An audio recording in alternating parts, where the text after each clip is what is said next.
continue the business and the work in the usual Kiwanis Club of Kingston excellent standards. So we want to ensure that we maintain those standards going forward. So remember that it will not be on Monday coming, which is August 3rd, but instead will be on August 9th. So you have some additional time to get your reports in place.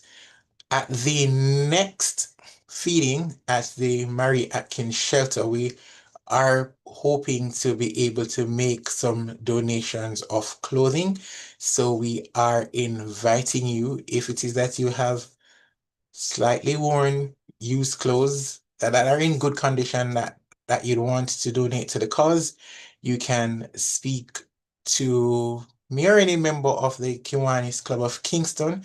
We are accepting donations. That would be the third Saturday in August, which is close to the 15th. We'll try to get the exact date, but we want to make those donations at that time. So we opening it up and we are giving you the opportunity to join with us and to assist us to make those donations. All right, that will be it for my opening remarks for this week. And I'm now going to invite President-designate Arsenio Sawyers to do the official welcome and the roll call of clubs.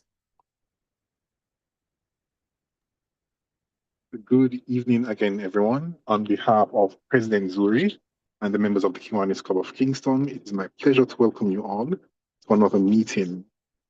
This evening in particular, we have a very informative meeting lined up for you. So I hope you're all excited to hear more about that. We'll jump right into the roll call of clubs.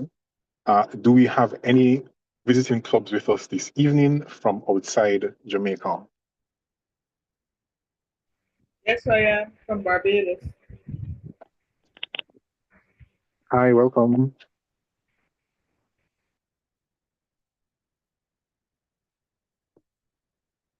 Is there anyone else on the call with us tonight from outside Jamaica? Yes, Barbados as well. Welcome to you. How about Division 25? Good evening, fellow Kiwanians. Coastal Trelawney, Chairman Anne Marie. I'm currently the only one online, but I'm expecting others to join. Thank you very much for the invitation, and I look forward to a wonderful meeting. Thanks for joining. My pleasure.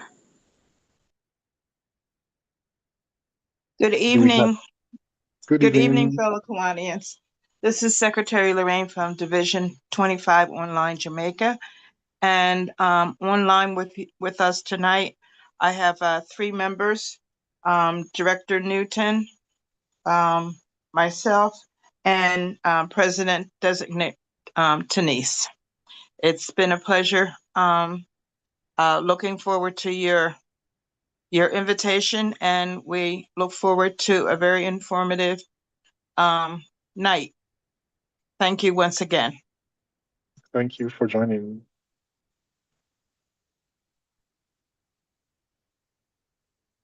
Do we have anyone else visiting from Division 25?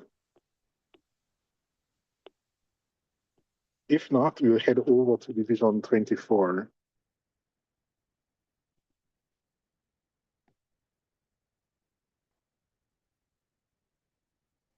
How about Division 23 East?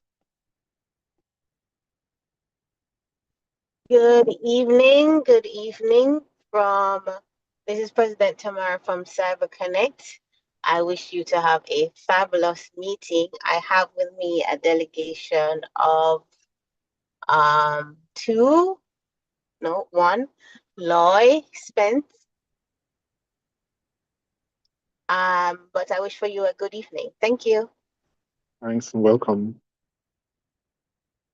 Pleasant evening, fellow Kiwanians and guests. Greetings on behalf of President Carleen and the ladies of Kiwanis Club of South St. Andrew. This is VPD Tanisha, and I am awaiting the arrival of other members. Best wishes for your meeting. Thanks. Thank you. Good evening, fellow Kiwanians and guests.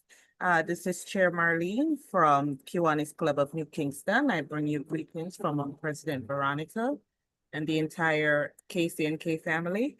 Currently, I am seeing, including myself, DLG Kirtland, Chair Nahanda, DS Linda. So 4 of us so far.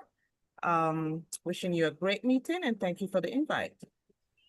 Thank you for joining.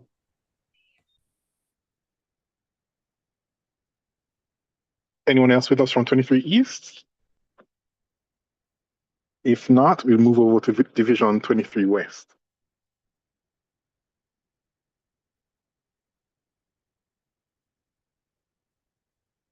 How about Division 23 Central?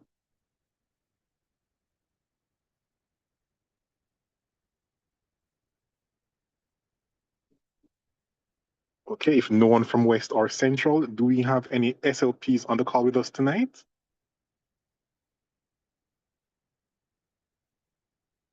Any SLPs or any guests of Kiwanians? Okay, see no other guests. Welcome Hi, again. good evening. Hi, my Good name is evening. Christopher Brown. I'm a guest of President Zuri. I'd like to thank him for inviting me. This is my second meeting, and I must say that I'm very excited, especially considering the topic. So I look forward to a good meeting and to continue to learn more about the club. And hopefully I can be a member in soon Happy to time. have you. Yes, we hope you can come on soon. All All right, right, thank you. thank you for joining. Hi, this is Janet McPherson. Hello. I'm a guest. Mr. Spencer, thanks for inviting me. Looking forward to the meeting. Thank you. Thank you for joining. Thanks. All right. If there are no other guests, welcome again to everyone. We do hope you enjoyed this evening's presentation. And I will now hand back to you, President Zuri. Thank you, PDR Senior. I have apologies from DLG William Reason for absence from this evening's meeting. He has another meeting, and so he won't be with us this evening. So we won't hear that customer voice or see that customer white beard with us this evening. Also, DLG Stan is attending the same meeting, and so he's unable to join us this evening as well. I also have apology from Vice President Andrew Burton. He's unable to be with us this evening. And I have apology from Kiwanian Stephen. He has another meeting work-related at this time, so he won't be able to join us this evening as well. Any member of the Kiwanis Club of Kingston, you have an apology that you wish to advise us of at this time?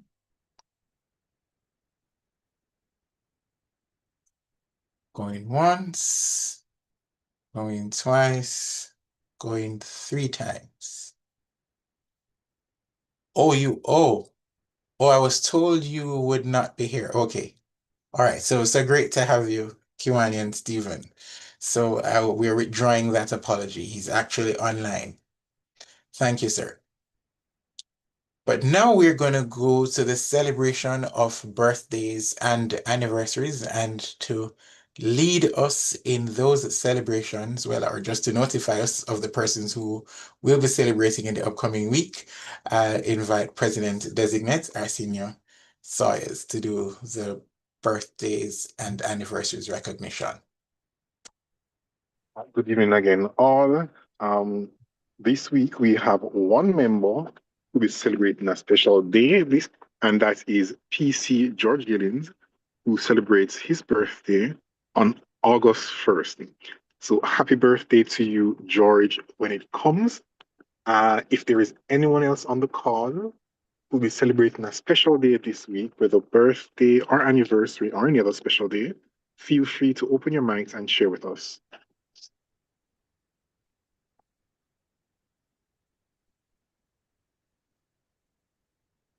Okay, if there's no one else, happy birthday again to you, George, when it comes.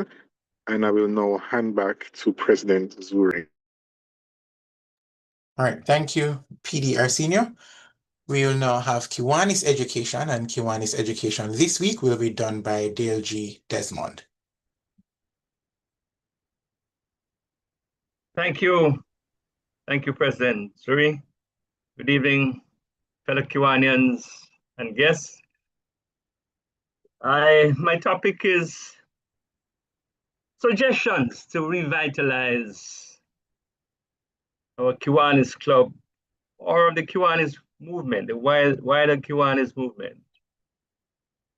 I start with strengthening of fellowship. Now, for fellowship, it's more than meetings, it's friendship, trust, and support beyond projects. Really, we have to look towards encouraging the family among us. Monthly fellowship, we can have things like cookouts, more cookouts, and domino games, and attending church service together. I'd say, as far as mentorship, our more senior Kiwanians can try and pair up with our junior Kiwanians and celebrate life together. Birthdays, major milestones, such as wedding anniversaries.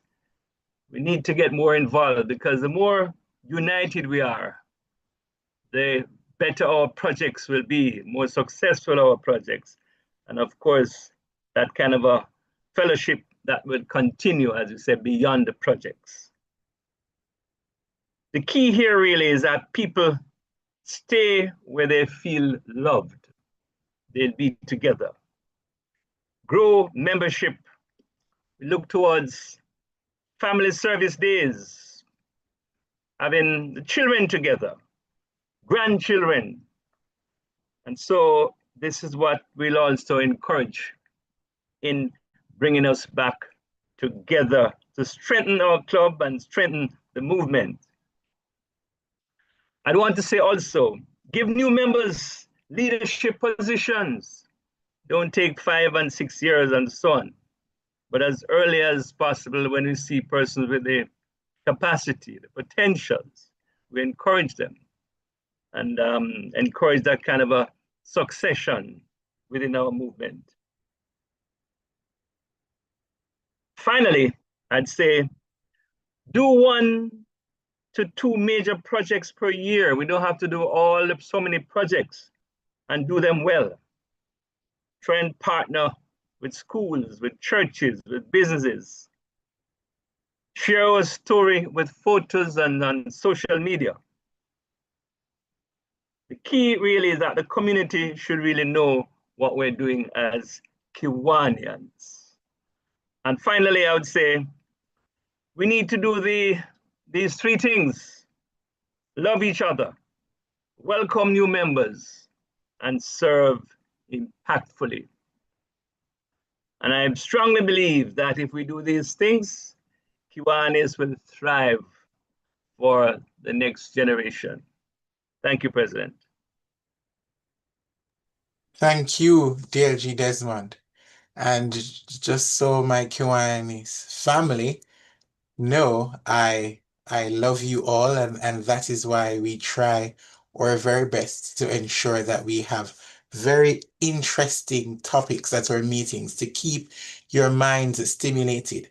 And we're going to ask you to continue to learn as much as you can about Kiwanis International, so that you are much better Kiwanians and you can bond over common knowledge.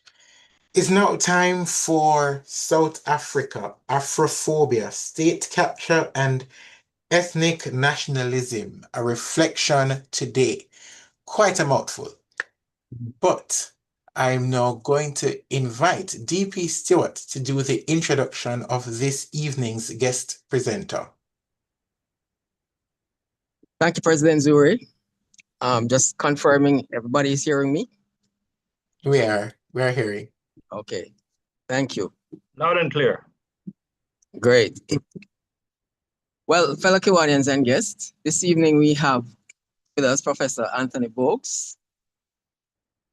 I don't mind mentioning that it was in January of this year. He was with us on a different topic.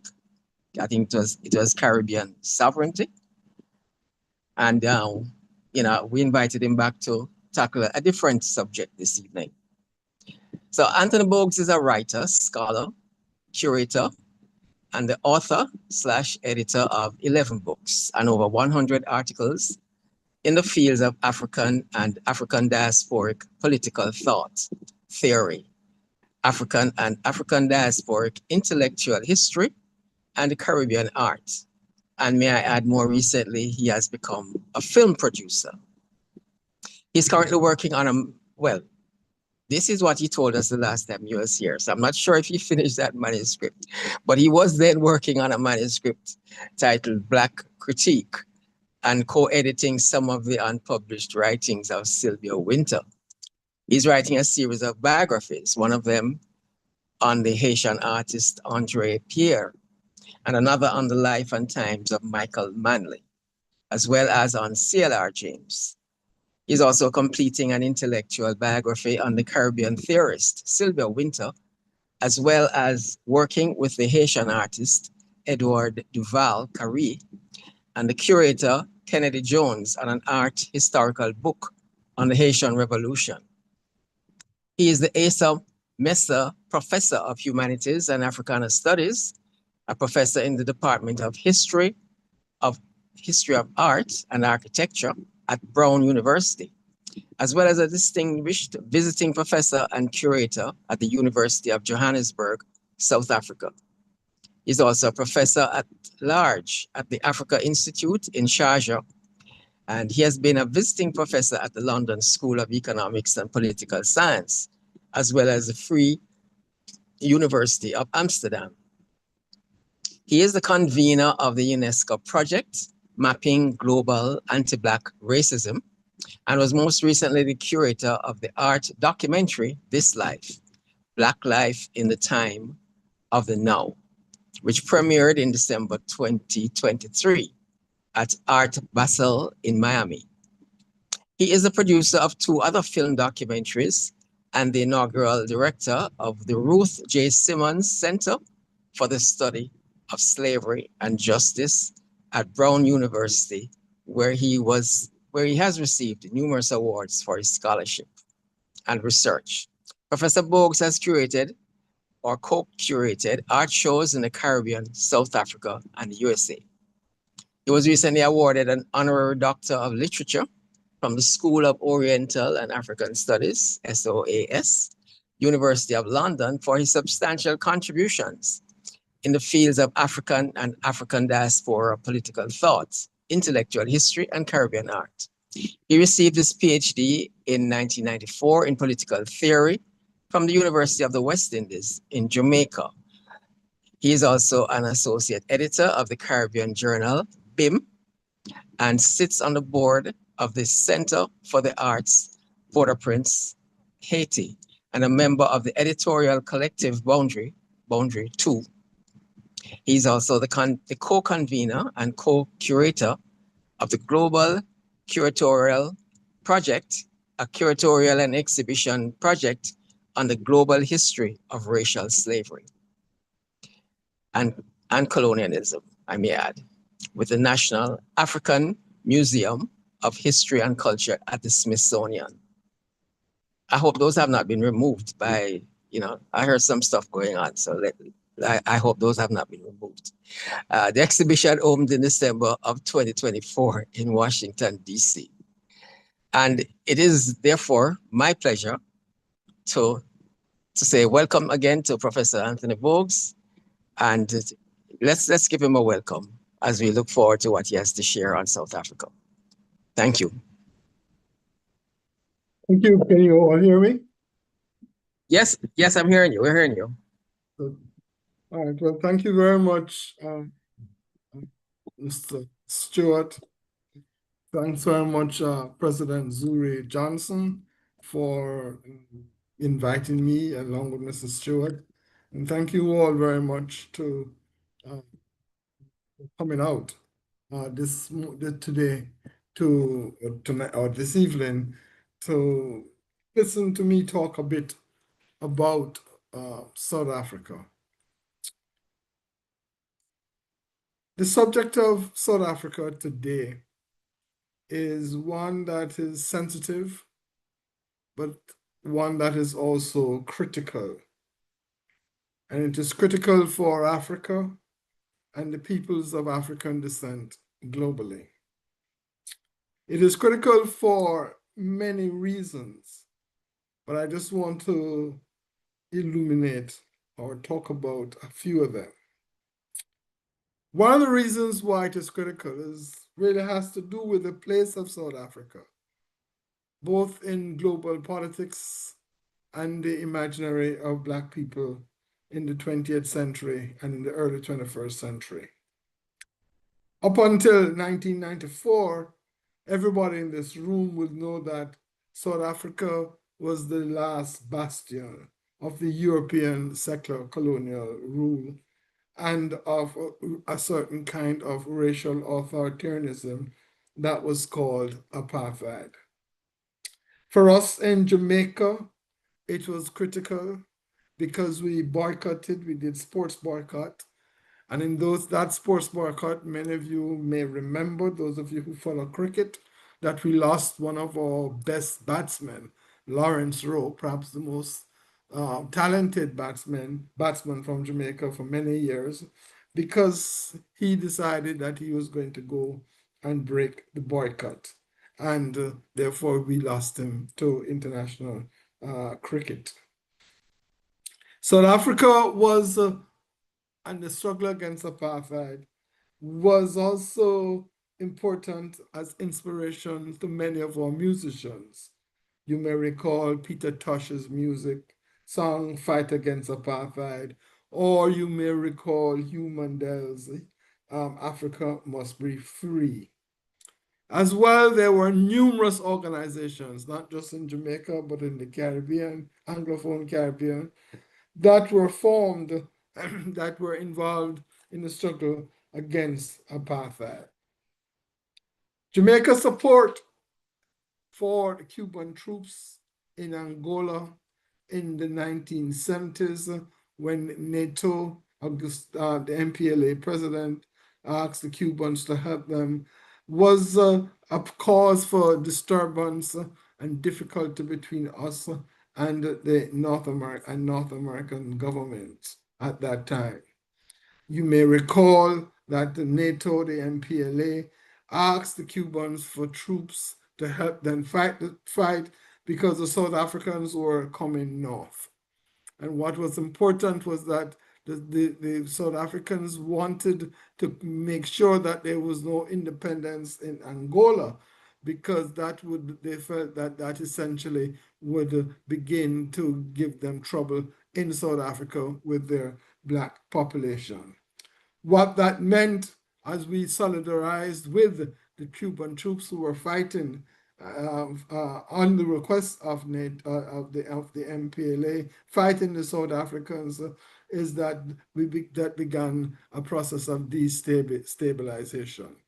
The actual story is at the United Nations that when Kissinger said to Dr. Thompson at the time and to then Prime Minister Michael Manley that really this is about communism, he made the point. Both Mr. Thompson and Mr. Manley made the point to Kissinger, this is not about communism, this is about stopping South Africa going north, and therefore it's about apartheid. That had consequences.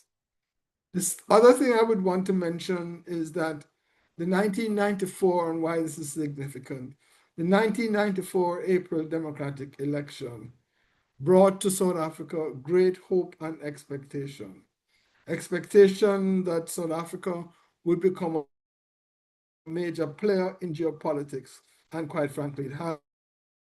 If you look at the BRIC, and if you look at how the South Africans have played the role that they have played in internationally in condemning the Israeli genocide that was going on or still is going on in parts of Palestine, and now in places in Lebanon.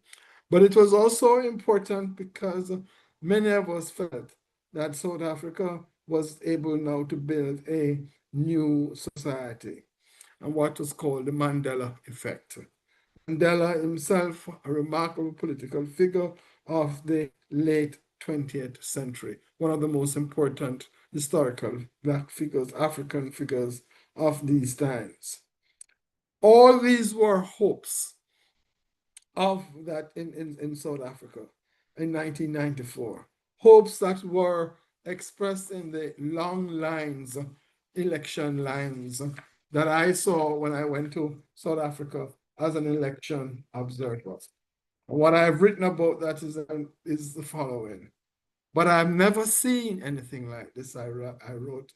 Never seen mass political occasion where voting, political equality was perceived as the key to emancipation. At that time, as I talked to some of the people in those lines, I thought of the anti-colonial struggles, of how it must have felt in Ghana in 1957. I understood a little better then at that moment how Kwame Nkrumah could say with all sincerity, "Seek ye first the political kingdom." For many South Africans, April 1994 was not only about gaining entrance into the political kingdom, it was also about political freedom.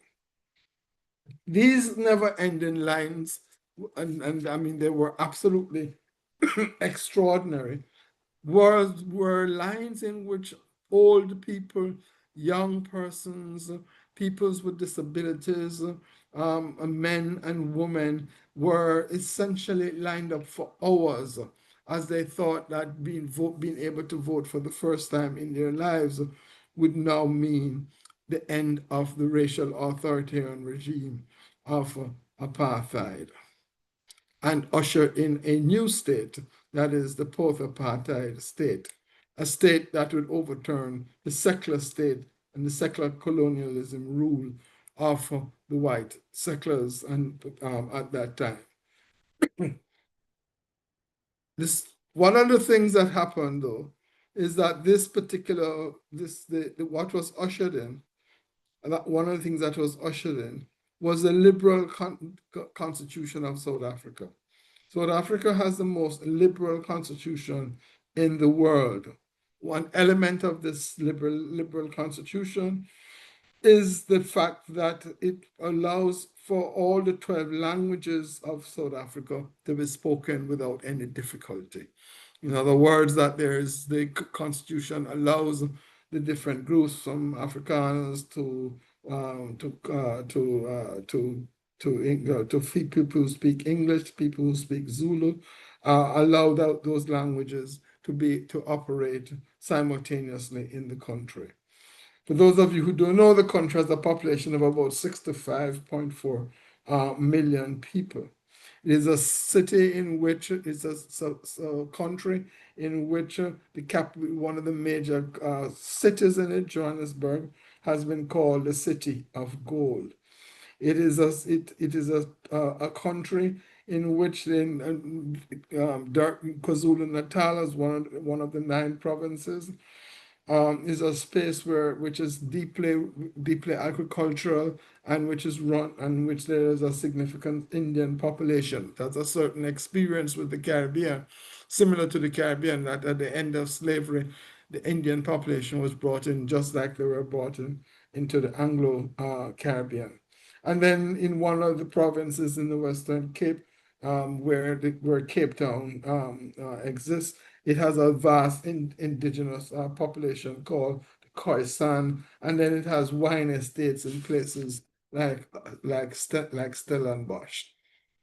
So to think about South Africa geographically is to think about the southern tip of Africa, and it's to think about a country with over 65 million people, 9 provinces speaking 12 languages. So that is essentially a complex country. So it is not just, when we think of Africa, we tend to think of Africa without a set of complications or without a set of complexities. It is not so. In South Africa, that's the complications and complexity is actually the name of the game. In the South African economy, 13% of the South African economy belongs to the manufacturing sector. There is a mineral sector which produces over 7% of the the GDP. There's agriculture which produces over 13% of South Africa's GDP. Then there is tourism, which produces 9% of GDP. That's the basic structure of what one would call the formal economy. A manufacturing sector, a mineral sector, which is diamonds and gold, and a very important agricultural sector, and tourism. In terms of the politics, what is it most of you would know about the ANC, formed in the early 20th century, 1913 to be specifically, that it had as a political movement over time. It became very anti-colonial and as it became also anti-apartheid. So both you cannot consider anti-colonialism and anti-apartheid as two separate buckets.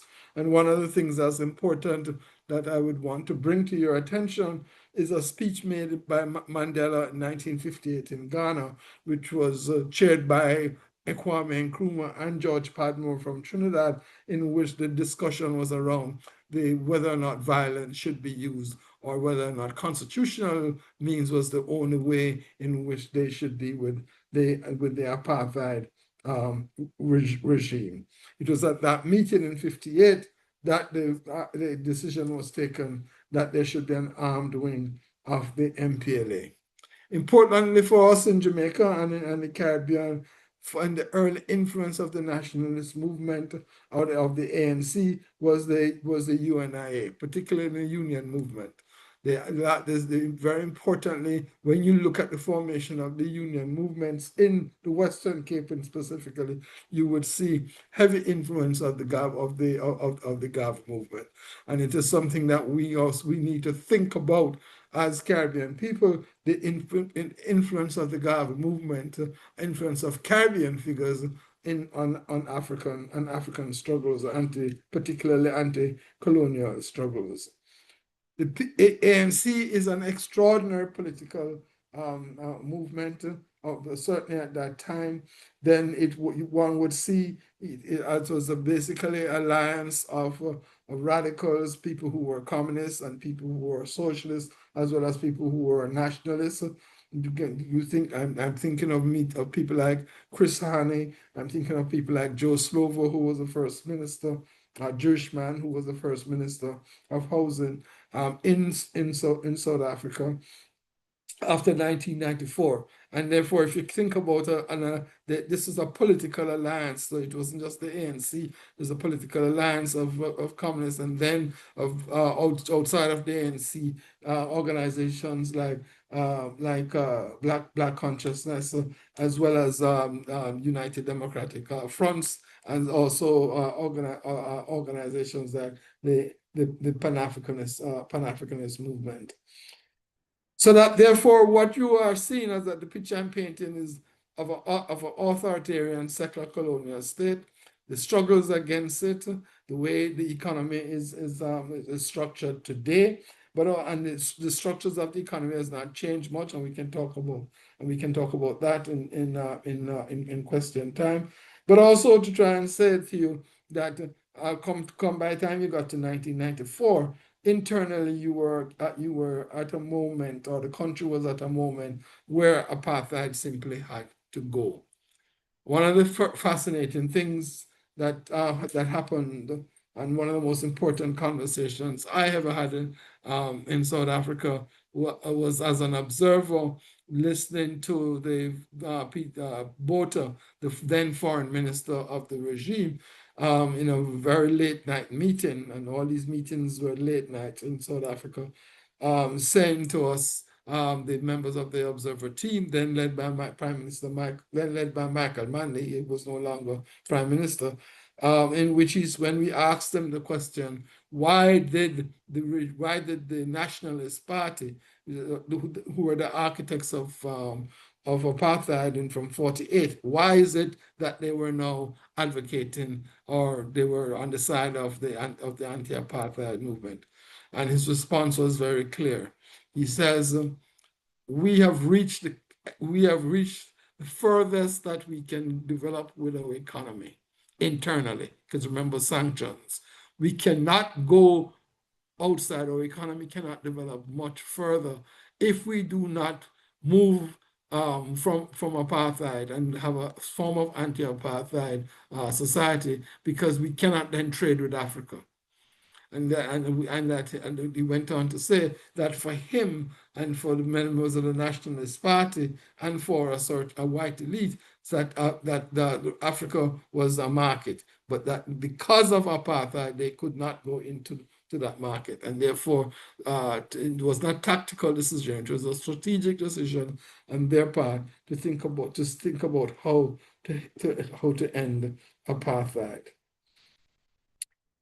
The other thing I would say, because that was one night conversation, but the second night conversation was just as important, and if not, and in fact, much more important. And that was a conversation with Nelson Mandela. Again, to remember, it was a 2:00 in the morning conversation, because Mr. Mandela was obviously very busy and so on. And one of the questions he asked us in the room was this. He said, listen, we are a national liberation movement, and we are going to win the election and we are going to take state power. But I'm worried, he said. I'm worried that when we take state power, that certain things are going to happen which will change our party and which will change the politics that we practice. He says, when I look into Africa, look across Africa, and I look into Tanzania, I see Julius Nyerere and the Arusha Declaration, a recognition that when the nationalist movement takes power, then what happens is that the members of the nationalist movement who are now in political power begin to use the state as a process of capital accumulation. So his question to us was, how do you prevent this? How do you prevent the movement that the ANC says from becoming a political party that will change its mission, even if rhetorically it has a specific mission about liberation and about freedom, but that in its political practice will be absolutely different. And the discussions that we had talked about how to develop codes of conduct for political figures, how to draw from the Arusha Declaration and developing those codes of conduct, and also how to actually create mass political education both inside the political ANC and outside of the ANC. That conversation stays with me, particularly as I visit South Africa every year and look at what is happening and speak to people in the ANC, as well as speak to ordinary people about what's happening in the country. I think also, very importantly, we need to understand as well that the ANC, one of its major contributions, certainly right after apartheid, the fall of apartheid, was the TRC Commission, a commission that was set up to deal with the question of what do you do in a post-apartheid situation, but more importantly, I think one can see it as what does a country do when you begin to, after a system of historical injustice is at least legally ended. And therefore the point I want to make is that the apartheid was a juridical system that ended. There's a juridical and political system that ended. That means its legal form was ended. But one of the questions that faces us in what we would call the global South and in the post-colonial is that moment is that after these systems have juridically ended, what is in place? How do the deposits, how do the traces of these systems continue, not just to haunt, but to actually influence and shape our country's lives? And that's one of the questions that I would want to argue that faces South Africa, as it faces many so-called post-colonial countries. You would also, everybody would remember that South Africa, with the promise of South Africa, was a rainbow nation. And then after the rainbow nation, that's 1994, that 1996 with Thabo Mbeki in office, that what was important was the emergence of something called the African Renaissance Year. And one of the questions that one wants to ask oneself is, why is it after 2 years of in the post-apartheid period that a president feels that he has to talk about African Renaissance, that he has to identify himself primarily as an African and try to define Africa as South Africa as an African state? And this is what he says in this particular speech. He says, who's an African? I owe my being, Thabo Mbeki says, to the Khoi and the San. These are the indigenous peoples whose desolate souls haunt the great expanses of the beautiful Cape.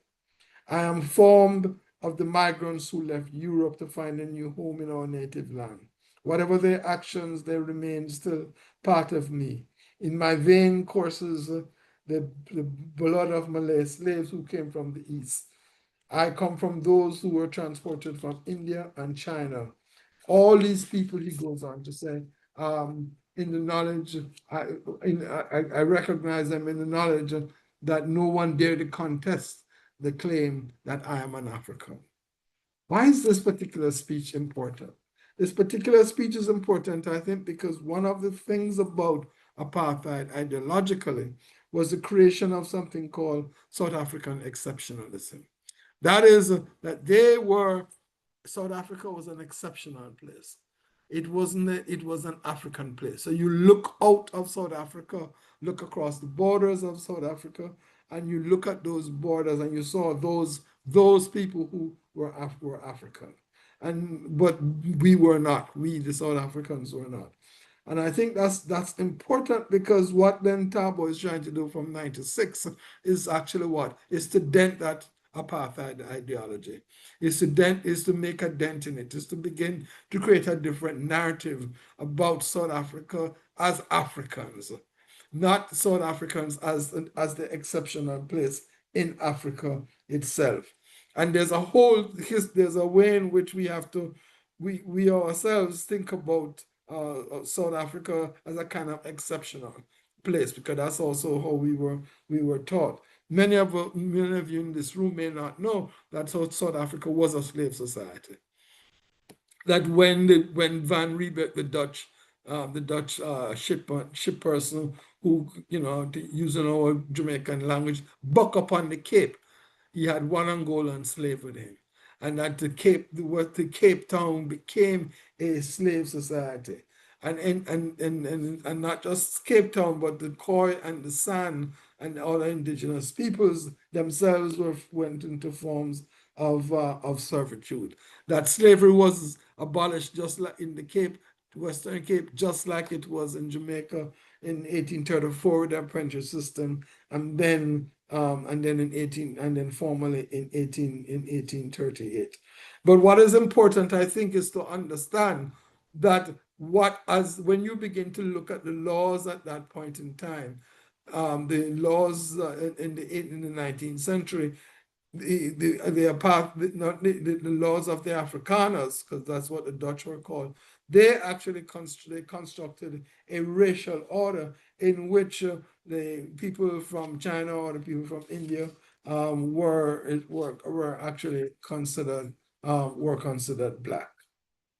So that you have a complex country in which there's a colonial settlement, and where in that colonial settlement people push from the south right up to the north, and then you have you have a slave society layered within that colonial settlement. That's the history of the place. 32 years later, since 1994, there's a born-free generation. That is, people who were born after 1994. And we have to begin to ask ourselves, or they ask themselves, what is this so-called new South Africa? And I want to talk about, I haven't given you that thumbnail history, I want to talk about the contemporary moment. I think it is safe to say that the contemporary moment is characterized by the three things I've put in the title. It is characterized by something that the South Africans themselves call state capture. What is the state capture? State capture is a political process in which there is a systematic political, quote unquote, corruption, and I don't mean fraud in elections, political corruption in the state, which basically is about the people who handle or who create the state, who work in the state, who manage the state, who get power in the state, essentially use the state for processes of capital accumulation. In other words, that the state resources becomes personal gain. The state resources, the way I like to put it, is that the state becomes people's personal checkbook, but not just that it becomes their personal checkbook, it actually allows them to accumulate capital. That I think is important, to think therefore about how state capture works, and it works in ways in which therefore even the political party itself finds it difficult to run elections in ways in which there is no corruption, in which there's no fight, because no fights about who should be the candidate and who should not be the candidate, because the stakes are so high. In other words, your closeness to the state is about your capacity to be rich. Other thing I would want to put to say in this is that in the contemporary South African is who owns the land in South Africa. 72% of the land is owned by 72% of white people. So you then ask yourself, okay, if the land was a central element of the colonial project, of the apartheid project, and 72% of the land is owned by 72% of white people, then what has fundamentally changed? There are things that have changed. You cannot say that there are not things that have changed in South Africa, but some of the foundational things that structures economies and so on still remains in the hands of white folks. Then the other thing to think about is that what is the level of employment? The level of employment, the national figure is that employment is at 32%. Employment amongst Black youth who between the ages of 15 and 24 is 68%. So you ask yourself, for the young population, he or she has to ask themselves, oh, what is in this for me? And then alongside this, I would argue that there is a enormous gender violence that accompanies this economic order. And alongside the economic order, I would argue, is a racial order. The racial order, the signs have gone. Segregation, apartheid, which is about separateness, can be no longer has legal standing. But I think it is fair to say that the actual racial order and the legacies of the racial order, and the practices of the racial order still operates in some ways. And if there's the Western Cape and Cape Town, which is extraordinarily beautiful in South Africa, that there is in my going to South Africa, for many, many years, I could see how places like Johannesburg got darker and darker and demographically, and how places like Cape Town got whiter and whiter. In other words, how the white population, significant number of the white population was fleeing. And the white population in 1994 was at 9.2%. Today it is at 7.6%, which means that a significant number have left, and they've left for Australia and other places like that. But there's also been internal migration, which is important.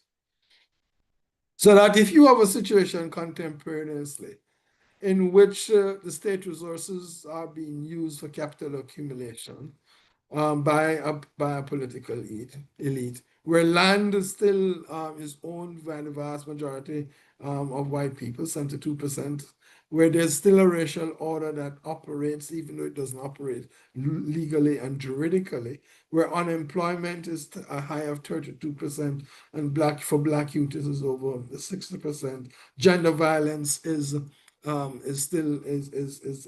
extremely prevalent. Then what has happened is that the bubble has burst.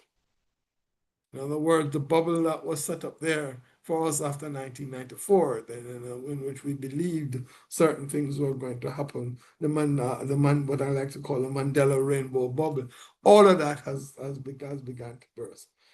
And in the words of Neville Alexander, a South African writer, South Africa becomes an ordinary country. So it is no longer this country of hope. It is just an ordinary country that has all the particular problems that many other countries actually have. For vast majority of ordinary people, I would say that this hope was collapsed clearly in 2012. And it did not collapse just electorally, and we can look at the electoral figures, but it collapsed in what is the Marikana strike. That is a strike in the minds of workers. In that particular strike, 34% of the strikers were killed by the police. And I myself remember watching it on TV, and then thought to myself, I wonder how the South Africans must have felt, because they were using the police were using the very same army vehicles to actually fight the miners' strike, and to shoot many who were involved. So that what you have therefore is a situation in which people then begin to ask themselves, particularly as they see that what is happening, right? Where's all this hope? Where have we, why is this happening?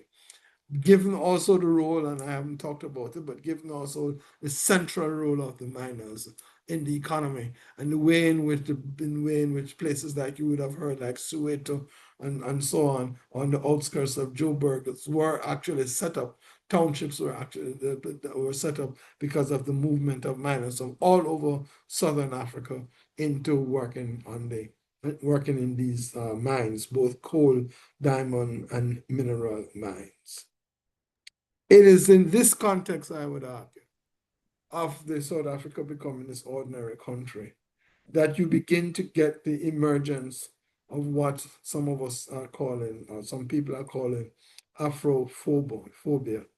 And Afrophobia, I think, is interesting because Afrophobia emerges, after about 2006, 2007, and really then he begins to get traction over the last 5 years or so.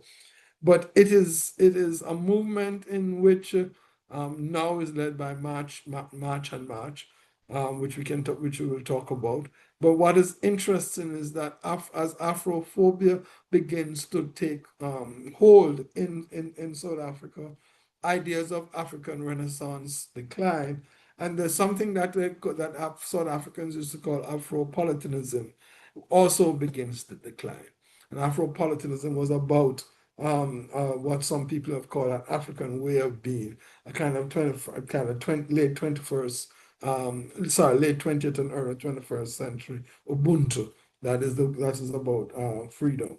So that what has happened is that all this idea of African Renaissance, all this idea of Afro-politicism has now dissipated, and in part because I would argue South Africa and the post-apartheid, post-colonial South Africa has become an ordinary country, and the hopes have not been materialized. Hopes of the ordinary African have not been materialized. The collapse, therefore, of all these things, of the African Renaissance, of the Afro-politicism, and the emergence or the strengthening of the of Afrophobia, led in particularly by the March and March movement, which I think has become a really important movement in South Africa. It is a movement that is not about xenophobia. Xenophobia is about a general fear of foreign in general. Afrophobia is about exclusion, distinctive forms of exclusion and dehumanization of people of African descent. And if you look at the mission statement of the March on March, and you can see that it's online, so you can see it. You can see one of what its mission statements says something like this: we exist to protect South African citizens. We exist to protect South African citizens that they may so that they may be protected from illegal immigrants. What is interesting to me when you read their website and read their reports is that there are no whites that they are attacking. There are no whites that they are sending out, want to send back to wherever the whites want to go. That what their target of attack is against immigrants who essentially are Black Africans, and that it's about a certain kind of mass illegal, what they call mass illegal immigration. They use language that some of us in this part of the world are familiar with. So their documents talk about border security reform and the necessity to have that. Their documents talk about public service accessibility, and this is really and particularly health, and this is extraordinary because what you have a situation right across South Africa, not just in Johannesburg or in Durban, where the movement is particularly strong, but in places like Cape Town, what you actually have are African women who are pregnant, who are chased from their beds as pregnant mothers. And it's a kind of viciousness that is only connected, I think, to a stereotyping of Africans. Go back to what I said, the kind of ways in which the apartheid ideology was about, so one part of it was about South African exceptionalism. The other part about it, this March and March movement, and this you should all be aware of, is that they say we want to put South Africa first, which sounds very familiar to some of us. The actual persons who are in the leadership of this movement are from Zulu, from KwaZulu Natal. I think it's important, this comes to ethnic nationalism, it's important to understand their particular history. They have a remarkable history of struggling against the Boers, of struggling against white settler colonialism, so much so that they're able to have a lot of their quote unquote culture remain intact. But I would want to say that culture does not remain intact unchanged. That traditions are not traditions that remain the same. That traditions always change. That traditions always adapt. That traditions rework themselves.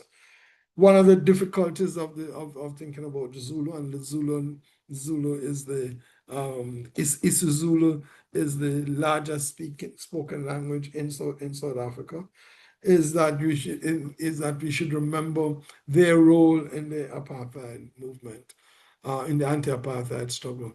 The ways in which they, quite frankly, were not supportive of the ANC or supportive of the anti-apartheid struggle, and the real coming towards the end of the struggle before the 1994 elections, how there's an Encarta Freedom Party had a certain kind of relationship to the nationalists and to the and therefore to the apartheid regime, and its role in creating real problems in the as the apartheid regime was coming to an end, and its role in particularly working against the ANC, and I would argue the mass movement that had developed. What therefore is we are seeing is that as South Africa becomes an ordinary country, that we are beginning to see that the particular problems of post-colonial and post-apartheid politics play themselves out. That the questions of so-called decolonization of the economy has been stalled in terms of ownership of the economy. That we see that the questions of democracy, and here I'm not talking about electoral democracy. Electoral democracy is but one aspect of democratic traditions. That there are other elements of what I like to call a participatory democracy, a democracy in which ordinary people have a say about their lives. That does not exist. That the Constitution remains one of the most liberal institutions, and is an achievement that we need to study and look at. But that there are other questions, like the land question, which have not been dealt with, and that in such a context, then different currents actually remain. Different currents emerge, and those currents that emerge emerge in a way in which they challenge the actual status quo, but they do not challenge the status quo to make fundamental changes for better. They challenge the status quo, in my view, to take it in another direction. South Africa, therefore, in my view, is now today in 2026 at a crossroads. It is a crossroads because the dreams of many of us, both in South Africa as well as outside of South Africa, have plunged into a nightmare, with the legacies of apartheid being very determining determining the lives of Black Africans. I want to end with two things. Recently in May, I had to go to South Africa for something, and it was an event, the exhibition that Mr. Stewart spoke about, which traveled from Washington, D.C. to Cape Town. And it would travel from Cape Town to Senegal to the Museum of Black Civilization. My colleagues from Senegal had a real difficulty coming to Cape Town because they actually felt fear. And we were on the phone constantly with each other and on email, trying to determine whether or not it was actually safe for them, Black Senegalese, to come to South Africa, to Cape Town. And when they arrived, we had to make sure that that we had some kind of, how should I put it, driving security for them, so that they could go about some of the things that they wanted to do. And also, in fact, that truth to be told, they actually preferred to stay in the hotel if they didn't have to go out, which tells you a whole sort of the way in which the fear in this Afrophobia situation, the fear that has been created. It is not something that is in people's head as negligible. It is something that is actually real. Second thing I would end with is this. And I don't know if Mr. Stewart got the permission for us to do this. In thinking around this business of Afrophobia, in thinking about South Africa, there's a whole set of arguments that we have about the ways in which countries supported South Africa, and that the democratic elections could not have happened without an international solidarity movement. That's recognized by many South Africans, and by many, and also from outside. But there's something else that to me is important than that international solidarity. And it is the ordinary Southern Africans, not South Africa, the Southern Africans who built South Africa. So I actually want to end with a song by Hugh Masekela, first verse of it, called Coal Man, Stimelo. I don't know if you can play it, Mr. Stewart. And thank you for listening. Okay, Professor, I'd rather not. I thought about it, but Okay. because I got a strike against copyright issues once before on YouTube, I don't want to take a chance because they could block my channel. So I would rather not. But I'm prepared to play it after we close the meeting and we have stopped streaming. That's the best I can do. Okay, all right, thanks. Well, but you know those words that you mentioned, could you quote them? Because I think that was the point you wanted to make.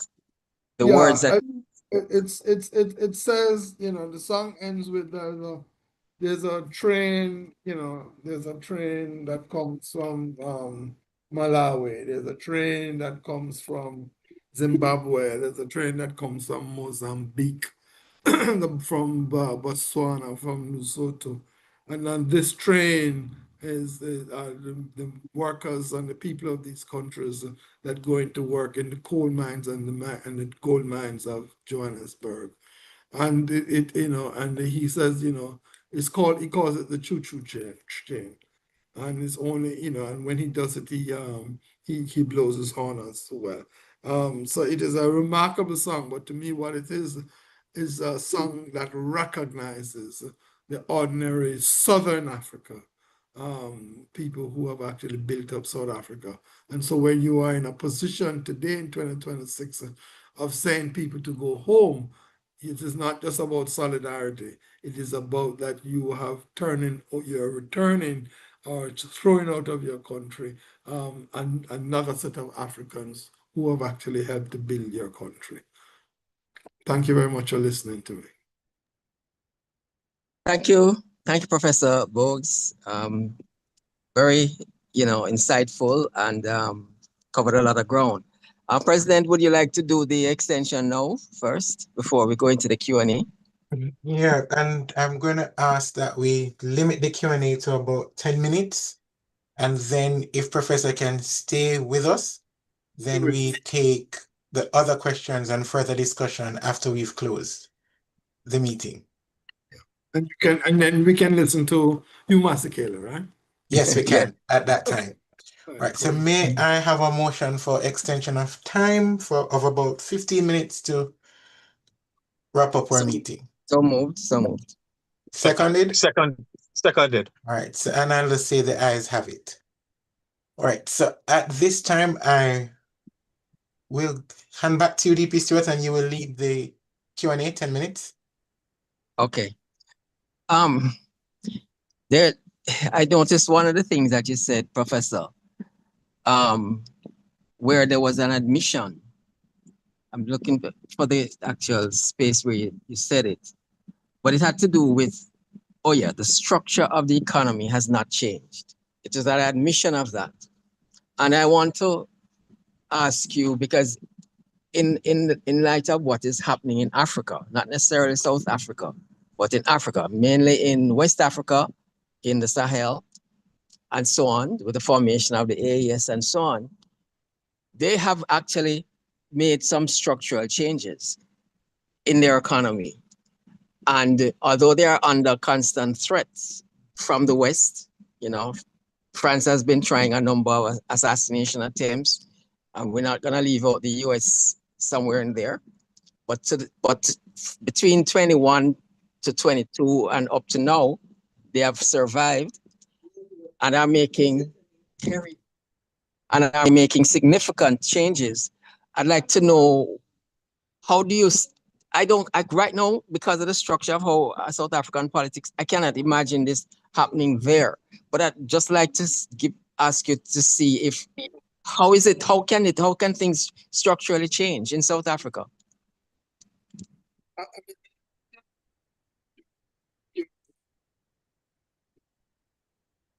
I don't think any change in any place comes outside of masses of people moving to make those changes. I don't think, I think changes that are made primarily by elites are difficult to sustain. I think that you have to, if you're going to make a change in a society, you have to involve as many persons as possible in that change. That you know, if you leave it to a few, then you will find yourself, after you have left it for a few, that you're going to have to start to knock people's head because you think they're not changing fast enough, or they're not changing at all. And therefore you are likely to slide into undemocratic practices under the banner of change. And so therefore, for me, the question of change is about how do you mobilize ordinary people? How do you mobilize masses of people to begin to do things in their own interest? And that is one of the most difficult political questions that many of us face in the post-colonial world. And many difficulties that I think many, let me put it this way, progressive politicians or progressive politics faces in the world. That is, how do you get masses of people to move, and to move in a way that can change change society. And that one of the things that's interesting to me is that the practice of democratic politics, and I'm not talking about electoral practice, the practices of democratic politics is probably the hardest political things that we have to do. And that I'm not sure that many of us are willing to take on that kind of political practice, because we are accustomed to a kind of a top-down level political practice, and we're also very much accustomed to having institutions in which they operate only in the interest of a few. My final point is this: that there is South Africa is one of the few places that one goes still anywhere in the world, and in which I walk into a bookstore. And I think, and it is, I'm just amazed, A, at the books that they are carrying, B, the young people in the bookstore, and C, the set of conversations that I can have in those bookstores. And particularly for a young group of young people, who are searching for something other than what they understand the South African situation to be. Do I think that the ANC will be a player to change this? After my last visit in May and discussions with people, no. I think the ANC has gone down the road, a road that Mandela feared that it would go on, and I don't think they can come off of that road. There are 50 political parties, 51 political parties and movements in South Africa at the moment. So some are very, very tiny. But I am encouraged with with movements outside of the ANC, not the Patriotic Alliance, who work with March on March, but smaller unions, smaller community organizations who are trying to take charge of themselves. The people who are trying to work through reparations for housing, because South Africa, part of the authoritarian state was to move, what they call forced moval. Those things are happening like every single day. So one is encouraged with those things, even though they're not on a large scale of, say, of a mass movement as yet. Okay. Not very hopeful. I mean, generally speaking, I do agree that the ANC is probably not going to be the vehicle. Not hopeful for the ANC. I didn't hear that. Say again? Not hopeful for the ANC, sir. Yeah, I agree. From what I've seen. If you want, anybody who wants to ask a question, it would be good if you just put your hands up if you know how to raise the hands. Who is that? Somebody's. Rasta. Go ahead. Go ahead. That's all right. Professor Bogues, I just Yes, sir. a very, very informative presentation, and you could keep us engaged for the rest of the night. You spoke earlier about one of the things that was happening there is illicit enrichment. Well, he didn't use that word, but it is so familiar. Mm-hmm. But my major question, because that is something that seems to be endemic, is I am trying to find out, is that medical mission, the Mandela Fidel Castro mission, still alive in South Africa? Yes, as far as I know, yes. If you're talking about the doctors in South Africa, yes. Yeah.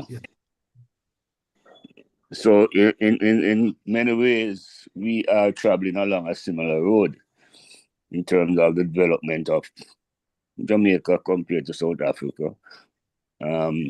But in our case, we have sent home the medical help. Yeah. I mean, I think that the ANC regime, particularly in the last year, has stood up to United States imperial power. Particularly when it comes to Cuba, when it comes to Israel, if you remember, they led the charge in the International Court of Appeal, and also trying to work with states like Brazil and others and China to do the BRIC. But I think that the test of progressive politics is not so much all the time outside. The test of progressive politics is also inside. Yeah, what it is, how does and I support all those other things outside. Really, they need it to happen. And there's a brave voice that that makes those that stands committed to those things. So there's a courage there, political courage. But the inside is extremely important. The inside is what allows you, I think, to create a different kind of society. The outside doesn't allow you to do that. The outside you might find space, but you have to by doing certain things outside. But inside you have to do certain things to create. And my problem with many places, one of the problems I have with some places is that I can't find a progressive inside politics that will make a substantial difference to ordinary people. Thank you for your insight, Prof. Mm-hmm. Okay, I see DP Marcel, your hand is up. Go ahead, DP. Yeah, good night, everybody. Quick question. So I know it was 10 minutes. Very early. Good night, Professor. Fabulous presentation. Listen, very early in your presentation, I want to make sure I get it right. In answer to the question that was asked of the Nationalist Party, why they were supporting or they were joining the anti-apartheid movement. Mm-hmm. And the answer was because South Africa would not have been able to trade with the rest of Africa, right? That was the answer. Yes, that was the answer by both. Absolutely. Both are right, okay. So it was an economic decision. It was not anything social, political, or from the heart. It was a strictly economic decision. I think therein lies the answer to what is happening. Because that answer tells me a whole lot. You know, there was no real change in the mind or the heart of those people. Right? It's a strictly economic decision. And as long as you have that kind of thinking, or the lack of change in the thinking, the problem is going to remain. Yeah. No, I agree. I mean, I was not stunned by the answer. Yes. But I made a note of the answer. Yeah, man. That's 1994. So 1994, big. in my notebook. Yes, okay. All this other thing about moral thing and so on. No. No, this sir. This is a number two saying yes. Is saying economics. Economics, strictly. That's number one, number two, number three. All right, thank you, Marcel. Thank you. Let me just say that the only thing that surprised me is that they admitted it, but then it probably was not a very public forum. But no, I've always felt that it was the pressure, it was the economic pressure that brought it about. Another hand is up. I'll just take that one. DP, remember, DP Stewart, remember? But let me take the hand that's already No. We're going to end the meeting and then we go to the discussions after. Because we're already over the time, so let's do that. Let's take the formalities and that, and then we continue the discussions. So we're going to ask you, Rosina, to just stick around with us for a little bit longer, and then we're going to go back to the discussions shortly. All right, DP Rupert to do the thank you to Professor. Good evening, everyone. Thank you, Prez. Special thanks again to our good friend, Professor Bogues. Good to hear you again, sir. Hope you're enjoying the heat up north. No, I'm in Jamaica, sir. Thank God. Oh, need to see you, Doc. Need to see you. I'll have to find a way to link up with you, sir. But thank you again for coming on, man. You have done us well. 34, is it 32 years ago, 1994 to now. Some people may not have remembered all the history that you have given to us and the insights you have shared with us. Thank you for the information. For those of us who are the older ones, South Africa has been dear to many of us. Our hearts have been touched over the years by not only our support, but by the struggles and the freedoms that they have won. And like yourself, we have wondered what the road is like, because things don't seem to have worked out the way that we thought they would have. And thank you for sharing with us these insights, which help us to understand a little better what's happening to our brothers and sisters at the southern section of that great continent or motherland. You gave us some history, you gave us some economic background, and I know all of us who are here, this is a time of the year where we really start thinking about Jamaica's own amelioration from slavery and our independence. And a lot of the stuff that you have talked about, we have seen them in our own experiences. So thank you for not only telling us about South Africa, but reminding us.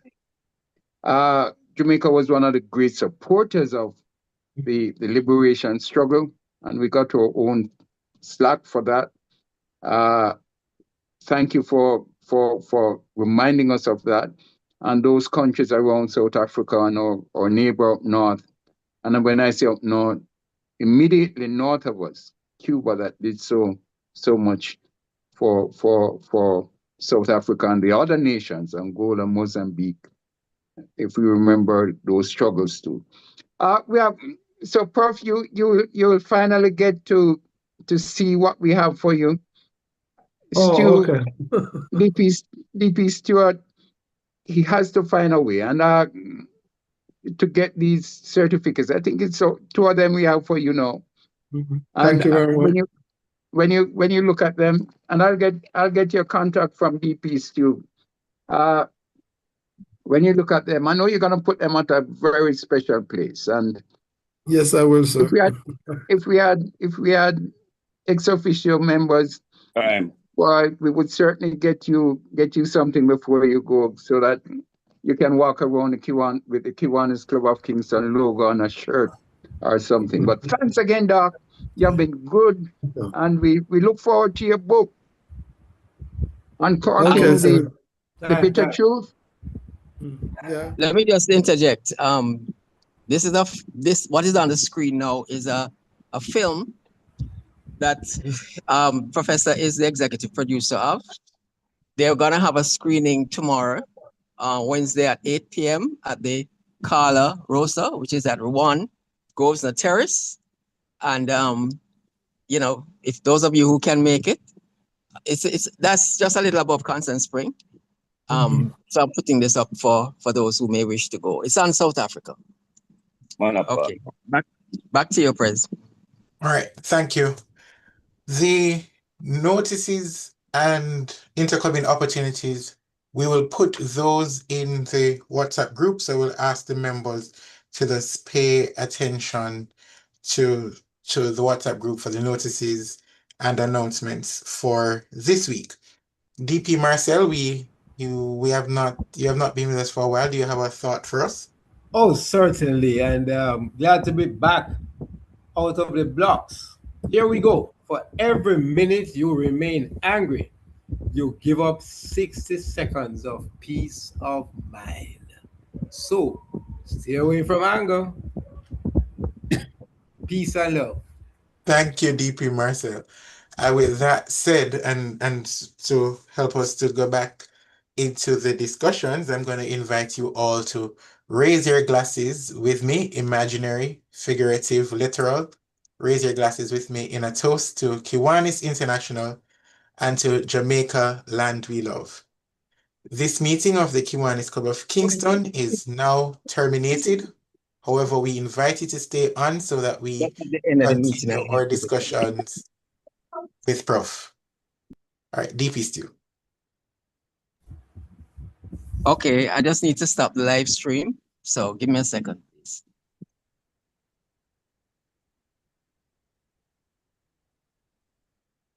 Discuss amongst themselves.